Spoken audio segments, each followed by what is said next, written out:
ஒருத்தன் வேஷ்டி அவுத்து அண்டர்வேரோடு நின்றுன்னு திரும்பி பார்க்காத அண்டர்வேர் எடுத்து பஸ்ஸுக்குள்ளே போடுறான்.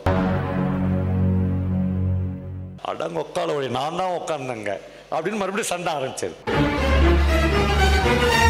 ஒரு பஸ்ஸு மேலாண்மறை நாட்டிலேருந்து விருதுநகருக்கு போகிற பஸ்ஸில் ஓயாத சண்டை.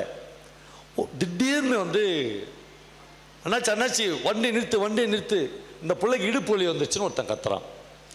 ஒரு பொண்ணு நின்றுனே வருது, அதுக்கு எவனுமே இடம் கொடுக்கல. அந்த பொண்ணுக்கு பிரசவ வலி வந்துச்சு. இப்போ இவ்வளோ நேரம் அந்த பிரசவ வலி வந்த பொண்ணை உட்காருமான்னு சொல்கிறதுக்கு எந்த நாய்க்கும் மனசே இல்லை. ஆனால் பிரசவ வலி வந்துடுச்சு என்ன ஒன்று 60 நாயும் கீழே இறங்கிடுது.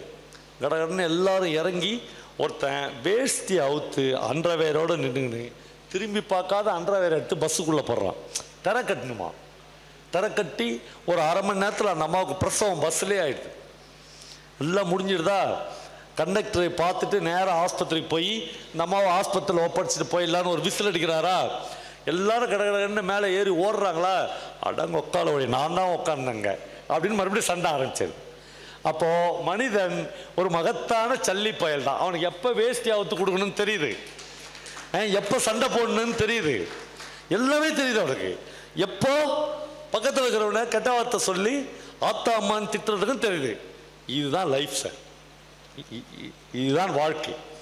இந்த வாழ்க்கையை புரிந்து கொள்வதில் தான் பெரும்பாலான மனிதர்களுக்கு பெரிய சிக்கல் இருக்கிறது.